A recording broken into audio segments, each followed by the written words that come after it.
So welcome everybody. My name's Bhante Akaliko. I'm here at the Monastery at the End of the World in Sydney, Australia.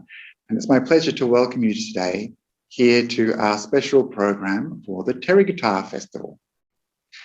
So we're joined by several monks from all around the world. It's truly an international panel. And I'm very pleased that all of you could be here today. And thank you so much for sharing your time and wisdom with us as we learn from the Enlightened Nuns. So let me just quickly go through the speakers who are with us. First of all, we have Bhante Saranapala. Bhante Saranapala Tero is from Toronto, and he is known as the urban monk. And I see you're very quickly becoming the cyber monk, very busy with many online programs benefiting people all around the world. And Bhante also has a program of kindfulness in Canada, which has received a lot of accolades for the work that is being done. So thank you very much, Bhante, for joining us. We also have from Sri Lanka, Bhante Damita Tero. And Bhante is from Kegalle, where he's the abbot of the Kegalle Forest Monastery. I hope I got that right. And Bhante has studied with various teachers in Thailand and also with Ajahn Brahmawamso, I understand, who is my preceptor and also the preceptor of Bhante Sunyo, who is joining us today from Perth, from Bodhinyana Monastery. Thank you so much for joining us. Venerable Sunyo, I have to apologize. You are my teacher of Pali and have the responsibility of teaching Pali at Bodhinyana Monastery, and I must be a bit of a disappointment to you, so please forgive me. No, you're not. And we also have Venerable Sumano joining us from Empty Cloud Monastery. So Venerable Sumano, originally from Jamaica and now living in New Jersey, where he is a regular part of the teaching program of Empty Cloud Monastery, and also have a background in creative writing. So look forward to what you'll bring to your discussion of the Theris. So thank you everyone for joining us. I'd now like to invite Bhante Saranapala to discuss his choice of Theri, Kisagotami Theri. So thank you, Bhante Saranapala. Well, thank you. Thank you, Bhante Akaliko, for the kind invitation to join this Therigatha Festival. And I'm extremely pleased to meet all our venerable colleagues from all over the world. Bhante Damita from Sri Lanka, and Bhante Akaliko from Australia, Bhante Sunyo from Western Australia, and Bhante Sumano from New Jersey, United States. And actually, I refer to Australia as the kangaroo land. So I'm very happy to be part of this festival. And as you said, Bhante Akaliko, people know me as the urban Buddhist monk from Canada. And I have my mission calling every country a mindful and kind nation. And that's what you see, the logo. I'm trying to embrace the entire world with kindness and mindfulness. So people can visit the website to get to know about that movement. So now getting back to the Therigatha Festival, I think, this is a very interesting textbook if we talk about feminism, the women. And sometimes people might be wondering as to, does Buddhism have a place for women? And of course, there are some academic arguments, and there are some non-academic arguments. And when we look into the world history, obviously, Buddhism has a great place for women. And when we talk about the Sangha, Sangha is a community of 4 groups, the Bhikkhu, Bhikkhunis, and upasaka upasikas, the monks, nuns, laymen, laywomen. So when we talk about a group of the Sangha, the community, of course it is the Bhikkhuni Sangha.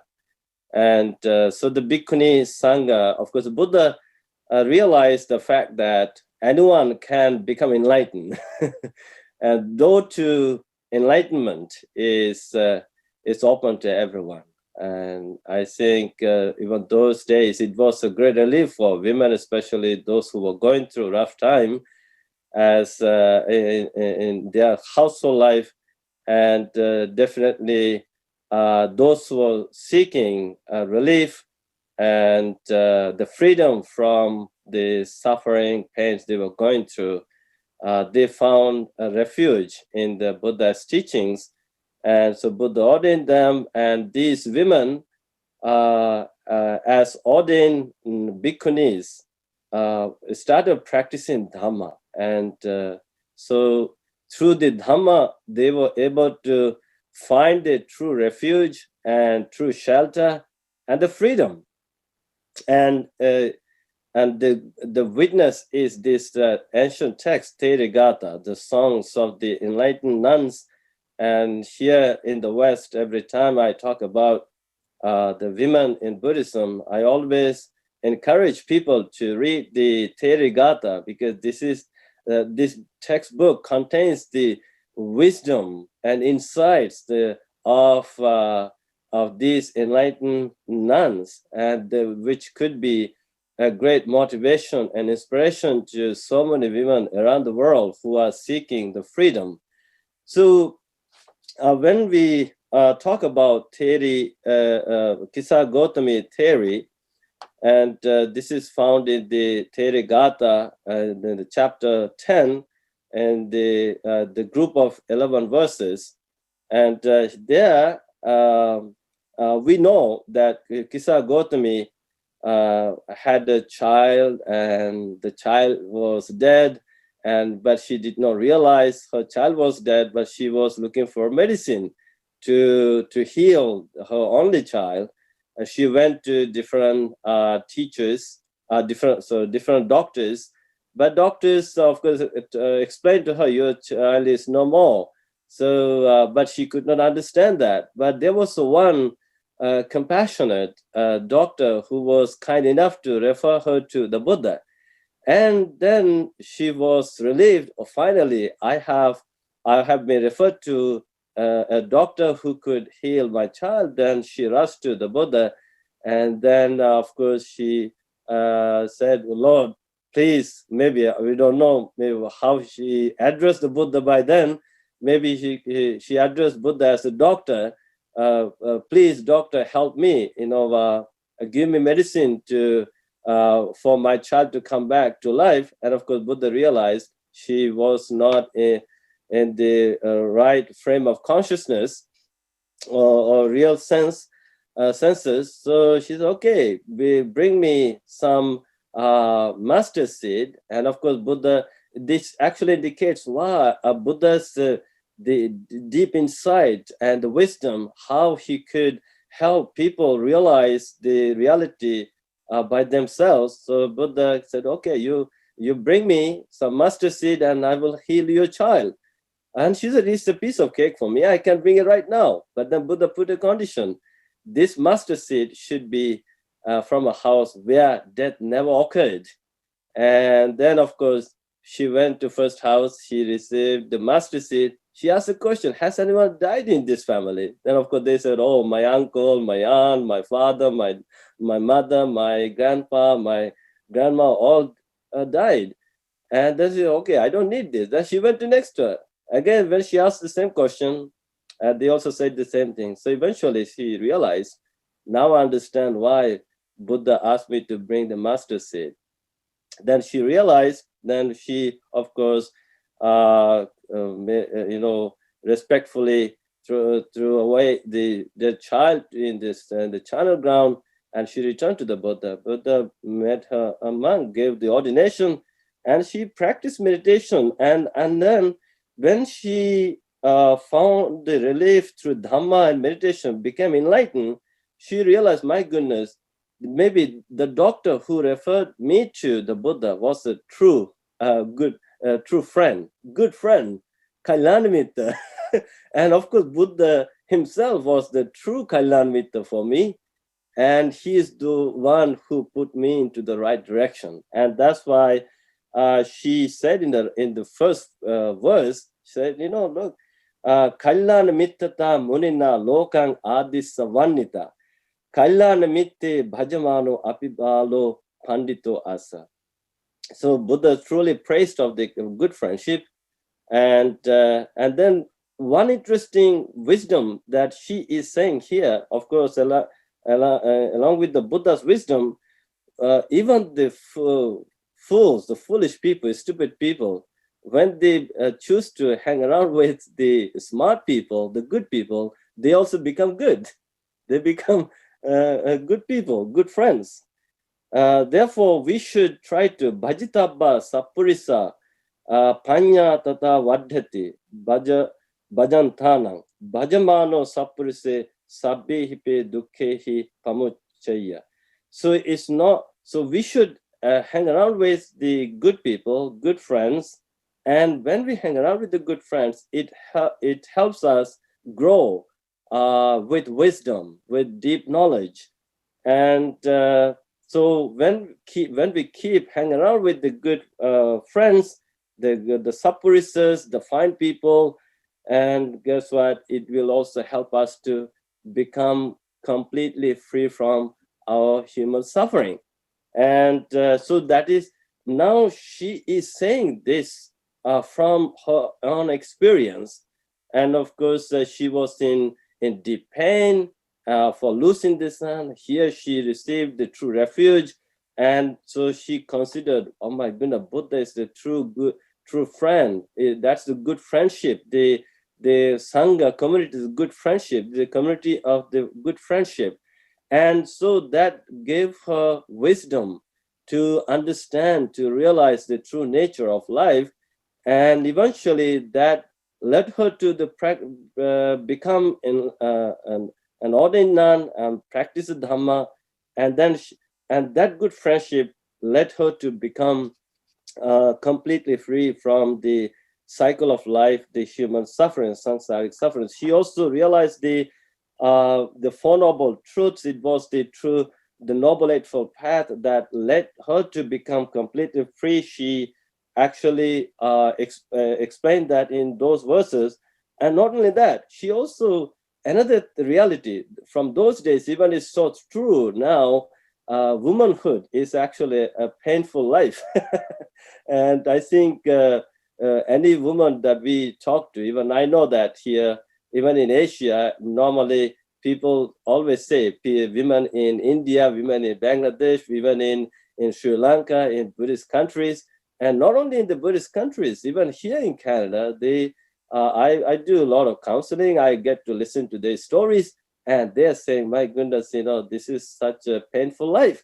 And we want to become free from all these struggles as women who are facing these negative experiences in the society. And then, of course, she also mentions, of course, we see the connection to Patacara Theri. I don't want to talk about Patacara Theri, Bhante Akaliko. You're going to talk about Patacara Theri. And maybe my understanding is there are a few verses they have inserted into these verses in the Therigatha. Maybe my understanding is also like something like this. Maybe Kisagotami also got to know about the story of Patacara Theri. And so she wanted to talk about that. That also led her to become closer to the Dhamma, to develop the Dhamma Samvega, the true sense of urgency, spiritual urgency. And so it is like, as we know, Asada, right? Adinava Nisarana. Of course, these are the young women who really enjoyed the life. And this from the enjoyment, there came the consequences, and consequences were very painful, unbearable. and then that led them to abandon or let go that type of life, and eventually through the Nissarana, letting go, they were able to find the freedom from human suffering. And that is what in the past, the last verses she is saying, she's saying it beautifully. Bhavi tomi maggo ariyo attangiko amatagami nibbanang sachikatang dhamma dasang ave kimhang. So I have developed this path, a noble, eightfold path, going to the deathless, having realized unbinding. I have gazed in the mirror of Dhamma. So now she's talking about her true experience as enlightened nun, and aham hi kanta salla ohita bhara katan hi karaniyang Kisagotami Theri vimutta chittu imang bhani. So now she is saying, as a liberated woman, the Theri, I have cut out the arrow, put down the burden, done the task. I, Kisagotami Theri, my heart well released, have said this. No, so this is a true experience, motivation and an inspiration for those women who are looking for motivation and inspiration to practice the Dhamma. And I think any woman in the modern world who is going through the tough time as a household woman, as a wife, as a woman in the society, and this will be a huge relief for them. And I think this is enough for now. Maybe later on, if question we can discuss. And of course, I want to allow other venerable colleagues to talk about their own chosen theories. Thank you. Thank you so much, Bhante. And one of the things I was thinking about when I was putting the Therigatha Festival together is that often with the verses of the Therigatha, we tend to put them on the bookshelf in the women's section. You know, it's kind of like there's a small section we reserve for women on the shelf in our bookshelves. Yeah. And then we label it, you know, women in Buddhism or something like that. And you see this in various monasteries around the world. But of course, the wisdom and the experiences that they have to share are not just important to women, they're important to all of us. And I think it's one of the great tragedies that men so frequently believe that they have nothing to learn from women. When I read these verses, I think, oh my gosh, you know, these women have come from often places of incredible suffering, but managed to triumph. And as you say, it's a great inspiration for women, but also a great inspiration for everyone. Yeah. You know? And so even the men can benefit from this wisdom. Of course, yeah. Yeah, and that's what we're doing now as well. So one of the things I'd like to do is to really see more, and the purpose for this discussion is to see more monks talking about these verses. And so thank you very much for sharing the life of Kisagotami Theri. And as you mentioned, Bhante, there is some overlap with Patacara Theri, mostly because of the extreme tragedy of their lives, but also this theme, which I think Bhante Damita will also explore, of the mother's grief. Yeah. And so we see several times in the verses of the Therigatha women who have suffered loss, suffered the death of children, and this has propelled them into a state of trauma, maybe characterized as madness. They've gone crazy. And then we see this incredible transformation that is possible from coming into contact with the Dhamma. And the result is that these women very quickly became stream enterers, perhaps because of their familiarity with dukkha and understanding that truth. And then we see that they not long after became enlightened. And the story of Patacara Theri is also about tragedy. But before I tell that story and read her poem, I think it's important to look at the triumph, the spiritual triumph of Patacara Theri. She is known as a teacher. She appears several times in the Therigatha verses. From other nuns, we learn that she was their preceptor and teacher, and that they became enlightened after hearing her instructions. And so this shows the power of a strong spiritual woman who is able to articulate and transmit the core teachings of the Dharma to assist others to lift up and to transcend and become enlightened. And this is an important thing to remember, I think, as we look at these verses, that these women were an incredible spiritual powerhouse, and that they also created, essentially, the Bhikkhuni Sangha, which flourished for a very long time in many different countries. And so we're so fortunate to still be able to learn from them today. But I picked Patacara Theri because I became familiar with her very early on in my Buddhist life. And the story of Patacara just fascinated me. It's like this incredible movie. It's very cinematic. There's a lot of great visuals, storytelling, and of course, tragedy, which really draws you in to this story. And so for those people who are watching who are maybe unfamiliar, I'll just briefly talk about the life of Patacara. So she was born to a rich family in Savatthi, and she fell in love with a servant boy. So here we have already the beginnings of a good movie, forbidden love, and we have this star-crossed lovers. So there's various accounts of this story. So there's a few variations throughout the life as it's told in different ways. But she fell in love, and in some stories she got pregnant. In other stories they eloped and then she became pregnant.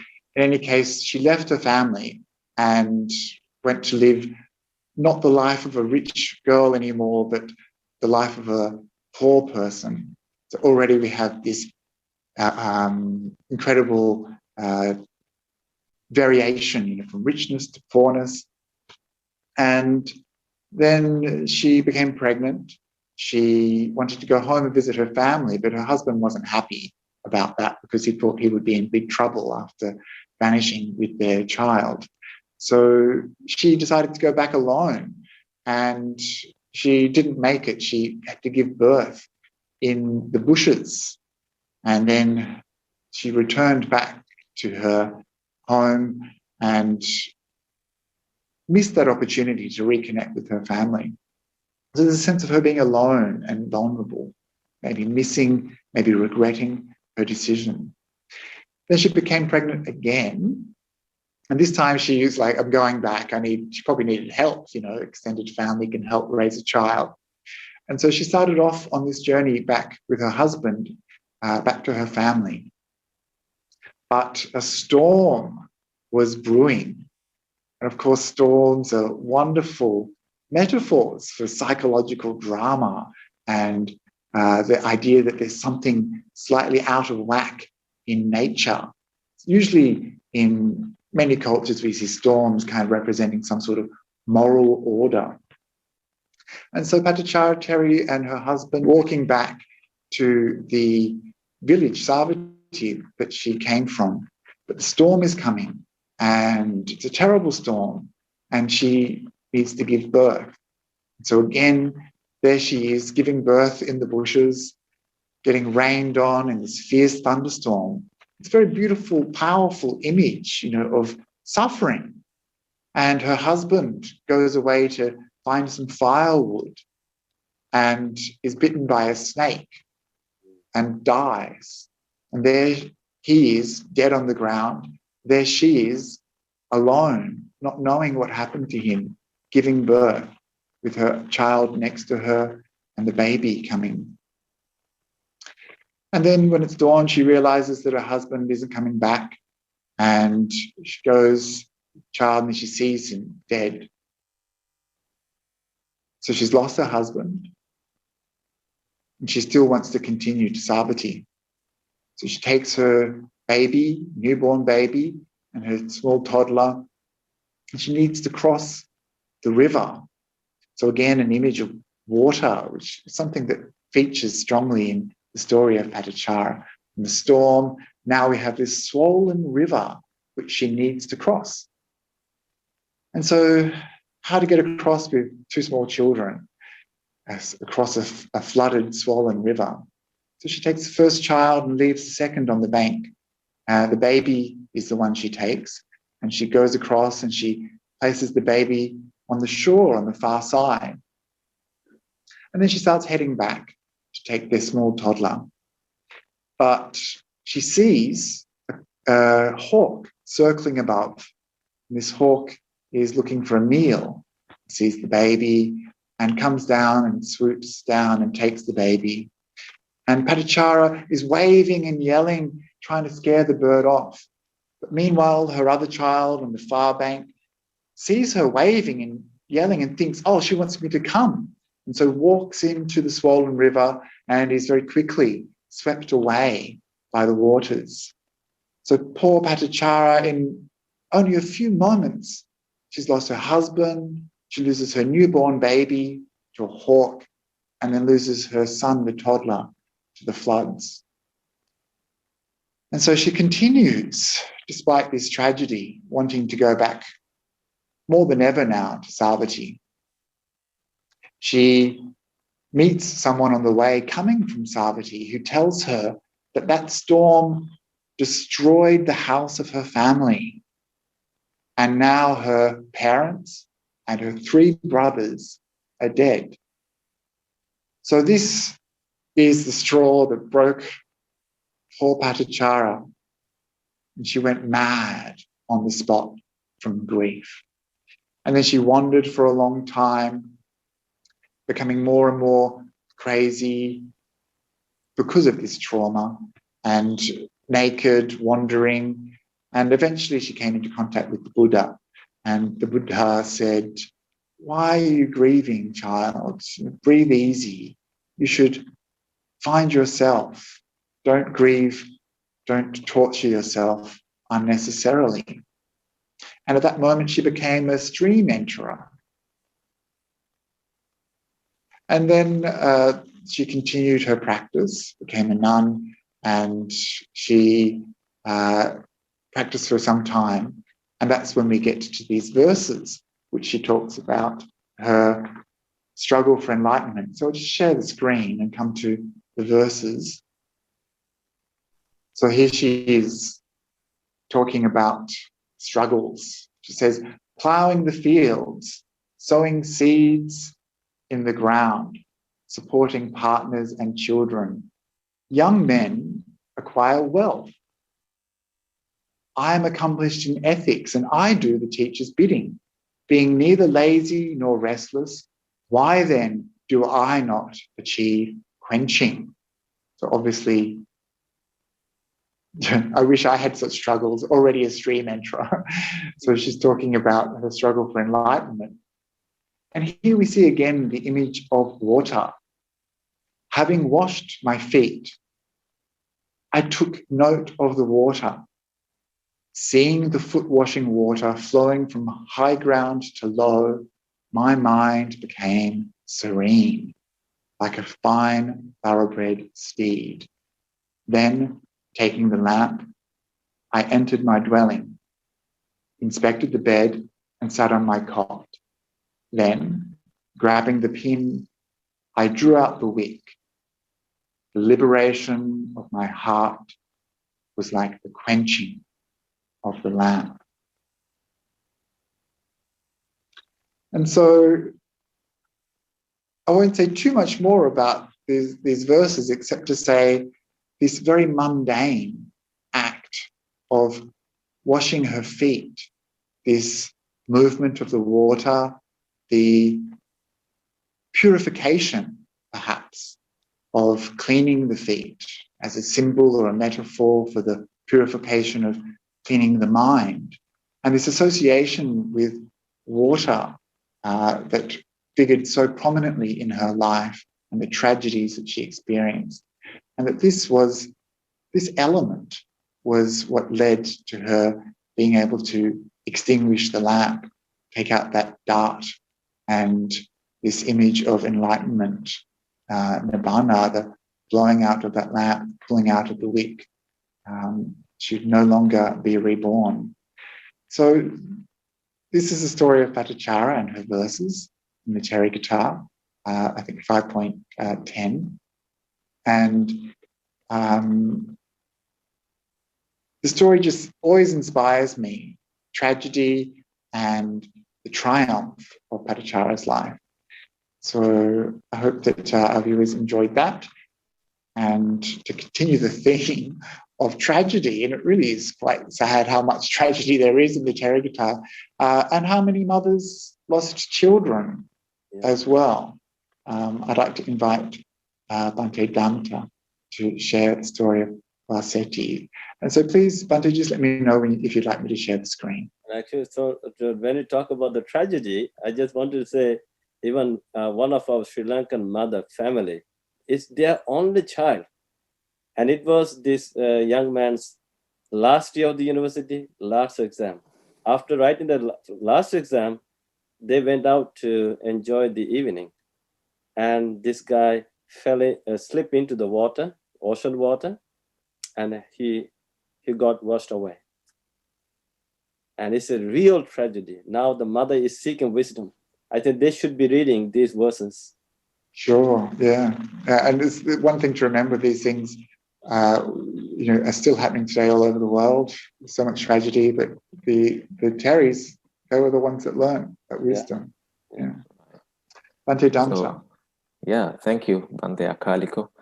So I guess I would continue where Bhante Saranapala and started about this tragedy and how this the real world dukkha is somehow transformed into the wisdom.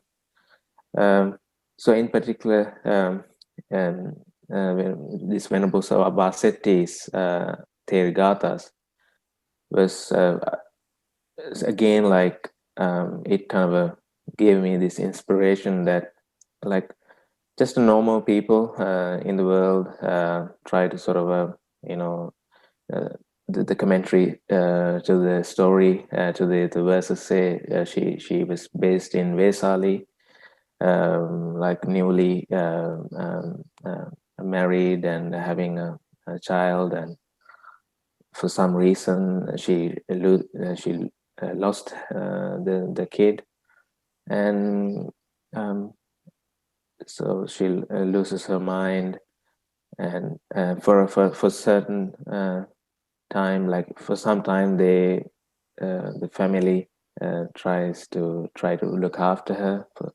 and eventually, for some reason, she sort of escaped the family situation and start to wander. So the story goes like 3 years she was wandering here and there, like in the street, like a homeless person. Like it must be a really a difficult period for her. And then suddenly, out of so this is the Mithila. So it looks like it's kind of close to Vesali, another sort of a thriving city at that time.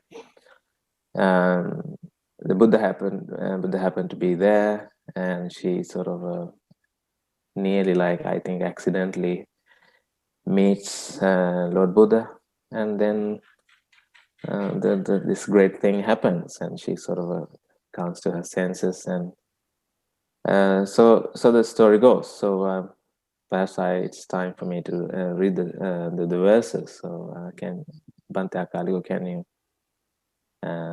display the verses there? Right. So this is Vasetthi Theri. So the verses goes like this. Struck down with grief for my son, deranged out of my mind, naked, my hair flying, I wandered here and there. It sounds very close to this this Kisagotami sort of a story. It's a very sort of a it's a common situation we find in the Theirgatha. And the second verse goes, I lived on rubbish heaps, in cemeteries and highways. For 3 years I wandered, stricken by hunger and thirst. Then I saw the Holy One, who had gone to the city of Mithila, tame of the untamed. The awakened one fears nothing from any quarter. So another thing struck me here that so she sort of emphasized this taming, the Purusha Dhammasarati, or I don't know, in this case it's an Itti. So I think in Pali it's sort of the Itti and the Purusha sort of basically kind of when we say Purusha Dhamma, it's both Bhikkhu and Bhikkhuni and the Upasakas and Upasikas. So she's sort of giving the credit that the awakened one, the tame of the untamed, so he managed to tame her with the Dhamma. And the last verse, regaining my mind, I paid homage and sat down. Out of compassion, Gautama taught me the Dhamma. After hearing his teaching, I went forth to homelessness. Applying myself to the teacher's words, I realized the state of grace. So there she is, as a monastic. I guess she has seen she has seen the real deal, the suffering, and most of the curiosity in the life has gone. She knows what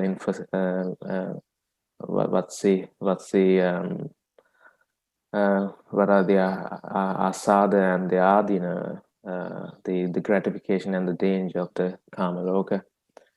So she becomes a stream winner here. So I guess, yeah, in this case, I'm not so sure about, although I said stream winner. So yeah, becoming enlightened. So when I said stream winner, the last verse is rather sort of remarkable, because she says, all sorrows are cut off, given up, they end here. I fully understood the basis from which grief comes to be. So as a stream winner, the first stage of enlightenment, the person understands the cause of suffering. So I feel the last verse is very sort of important in this case, because the all sorrows has cut off, all sorrows has gone, and she has fully understood the basis, which means the second noble truth. Because of tanha, the suffering comes to be. So, this verse gave me the impression, sort of, she sort of perhaps she's explaining her enlightenment when she became a Sotapanna first.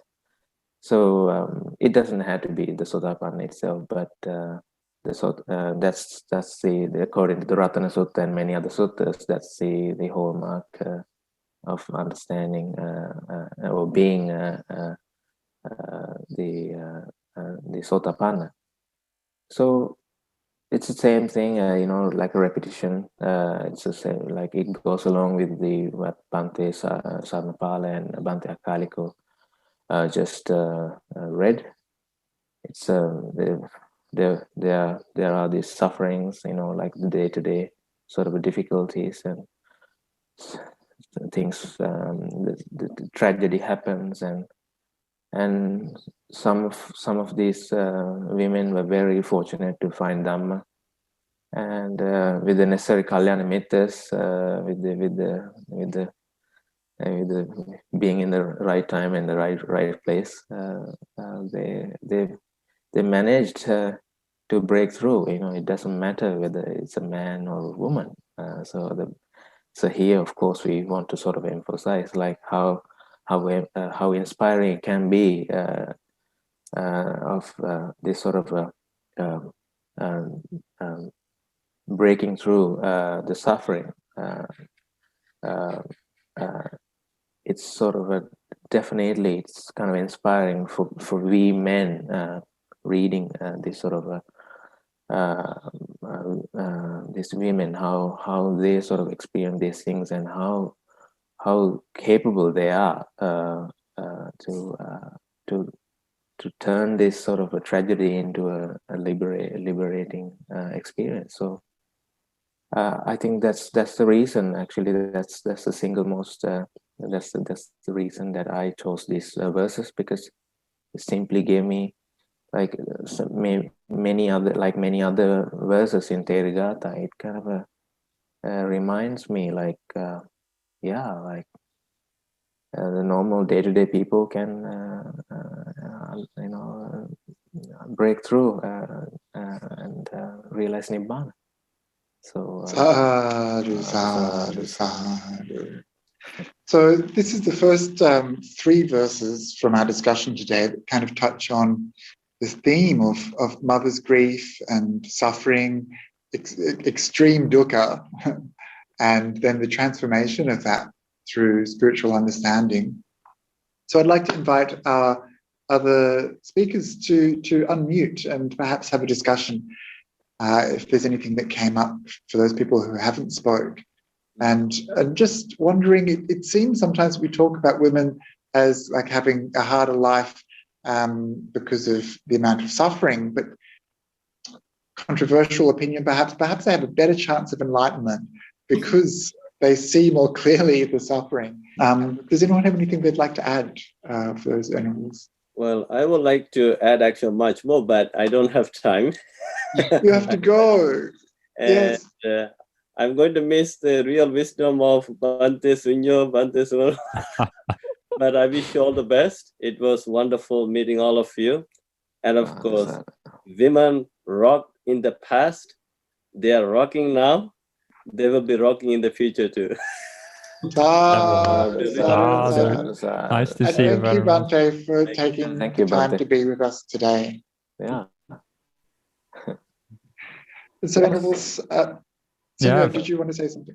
Well, Venerable Akaliko and all the others, you spoke a lot about the suffering of the women that we see in these verses. But what I noticed also in these verses and in all the verses of the Theirgatha is they almost always end in enlightenment. And that is what I find the most inspiring part about about all these verses, both by the nuns and the monks, is they all end in enlightenment. And sometimes the story is about a lot of suffering and strife, and sometimes it's just very simple. Like I went forth and I became a nun and I became enlightened, basically. And so sometimes it doesn't have to be. It seems like you don't have to have so much suffering. Maybe that's more preferable, the more preferable path. It certainly makes a great story, though, and I think that's something true. that attracts. When it's interesting, the stories that we are familiar with from the Theravada tend to be the more intense ones, and I was kind of, when I saw the choices that we made together as monks, I was like, oh my gosh, we've all gone for like the hellscape ones. But I thought that was interesting in itself, because there is, as you say, Bhante Sunyo, this incredible enlightenment, but for some reason it seems that for most of us, at least, it's the suffering that speaks to us. Yeah. Well, this is a thing for me. I'm not these nuns on these verses are much more smarter than me because they're all enlightened. So there's so much to learn from them. But as you say, yeah, I'm still much more in the suffering part of the journey, basically. So maybe, as you say, maybe that's why we have these kind of verses that speak to us. Yeah. I know that for me, all of the verses that we chose, and the ones perhaps that I remember more clearly, are the ones that really portray the bhikkhunis, these women, as human, actually. Oftentimes there can be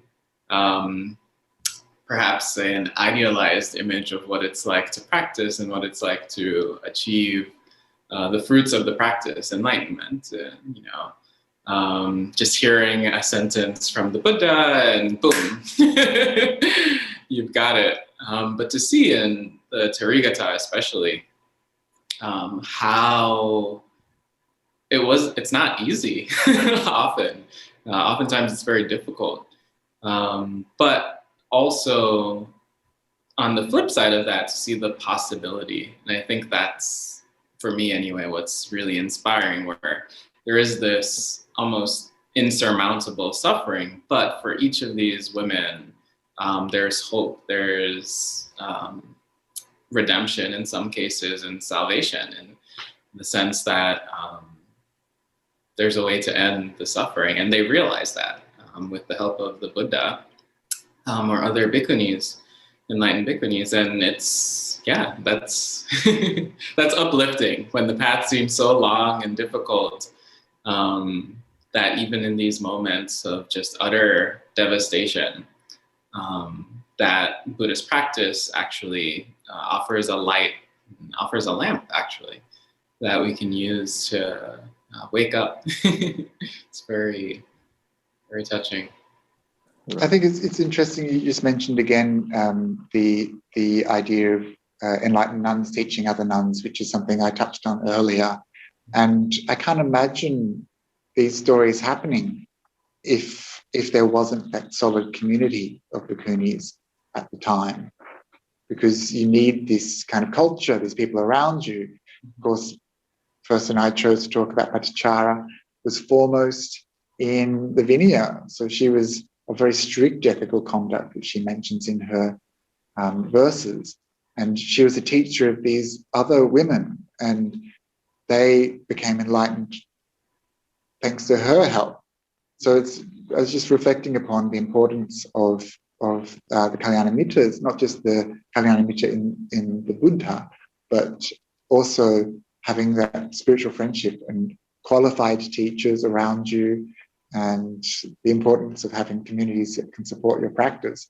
Something that perhaps the monks at the time of the Buddha took for granted, and that was, until the Bhikkhuni Sangha was founded, was denied to women.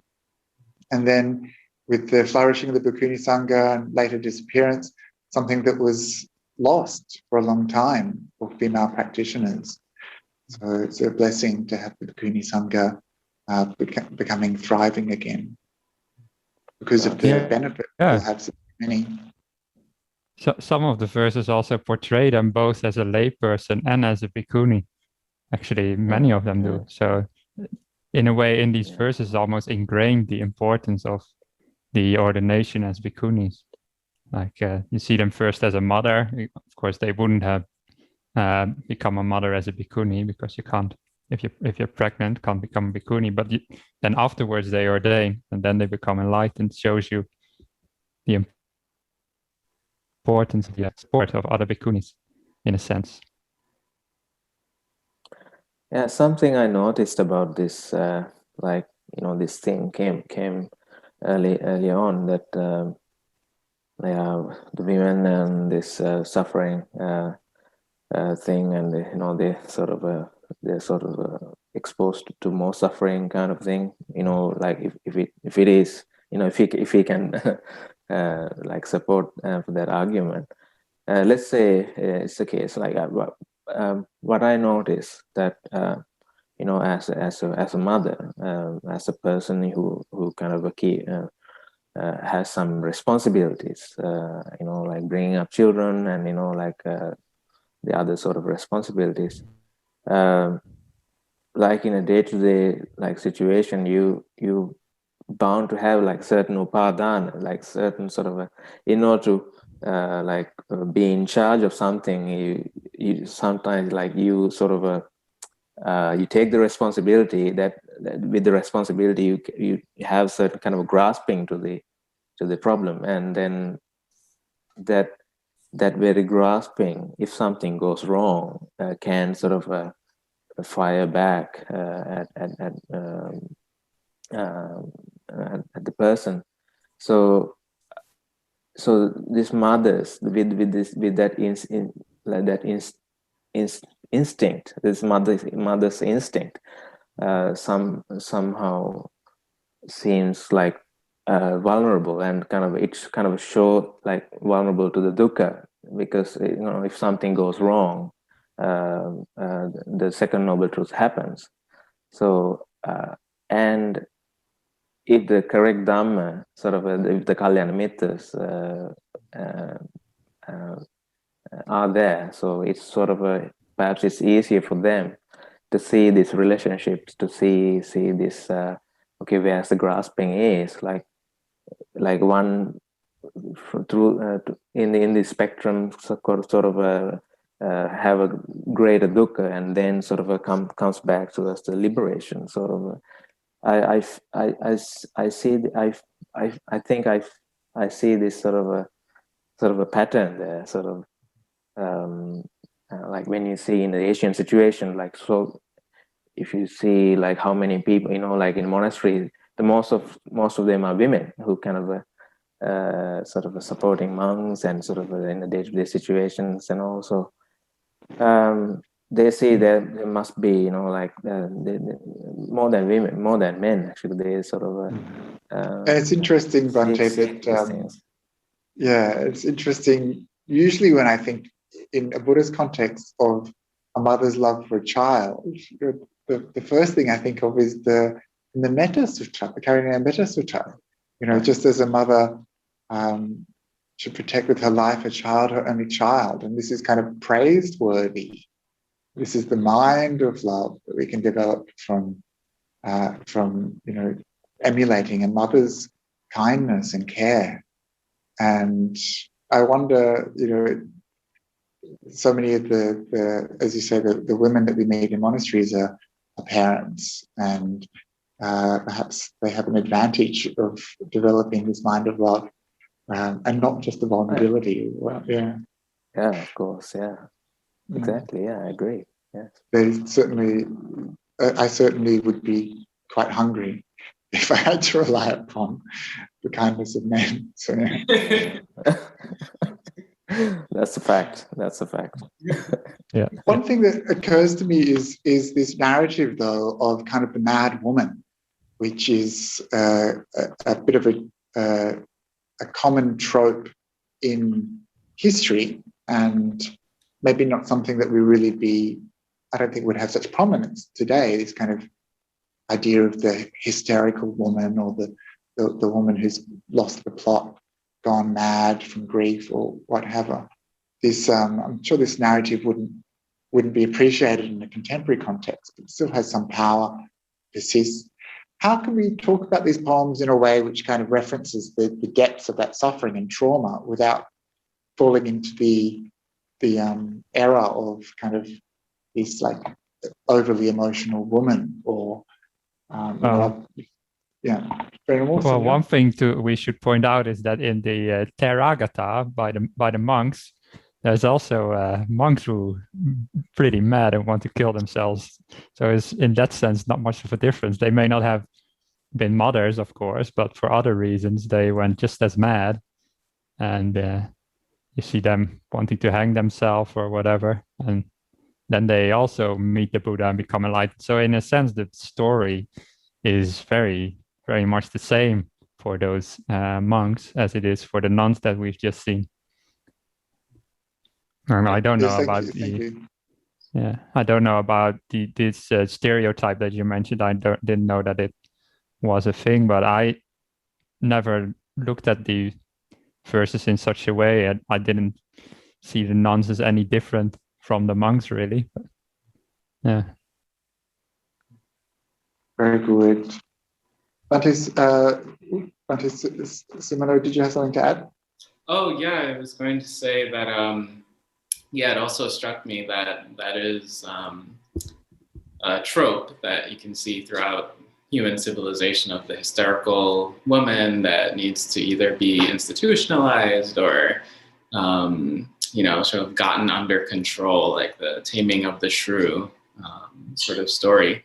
But it's interesting on one hand, and I think this is something that is a benefit of reading, say, the entire Theirgatha, where you don't just see the single story, perhaps of Patacara or Kisagotami, but you see the range of sort of situations that these women were grappling with, which presents probably a more accurate sort of picture, a more whole picture, rather than just one single storyline.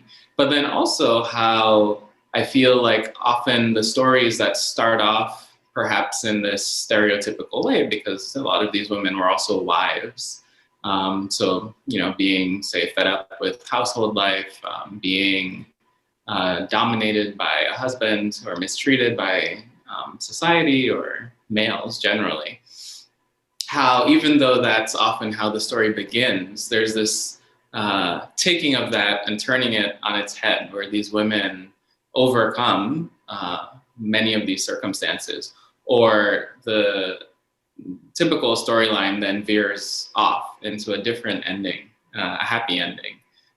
So in the case of, say, the hysterical woman not being criticized by the Buddha, for example, not being denigrated for being, for experiencing what she's experiencing, but being received with compassion, and a compassion that actually ultimately liberates them. How beautiful is that in a lot of ways, where, similar to what we were saying before, it's spiritual friends that come in to help, which counteracts then the storyline of women sort of being alone in the world, or even being antagonistic towards each other. You see in the Therigatha this rejection of that storyline, but rather instead an uplifting of the way that the Dhamma brings people together instead. Yeah, that's true. It was the kindness and the compassion that shifted the narrative for those women, and changed. In the story of Patacara, for example, people didn't want her to approach the Buddha. They tried to prevent her from approaching the Buddha, and you know, it was the Buddha's kindness that helped to allow her to come close, and then to receive the teachings, and fundamentally changed her life. So it was that kindness rather than the harshness or ostracism that allowed her to make progress. Is there anything else you'd like to add before we wrap up this part of the talk? So I think we'll leave it there. And I thank you very much for joining us today. And we'll be continuing this discussion in part 2. So I hope you can join in for that too.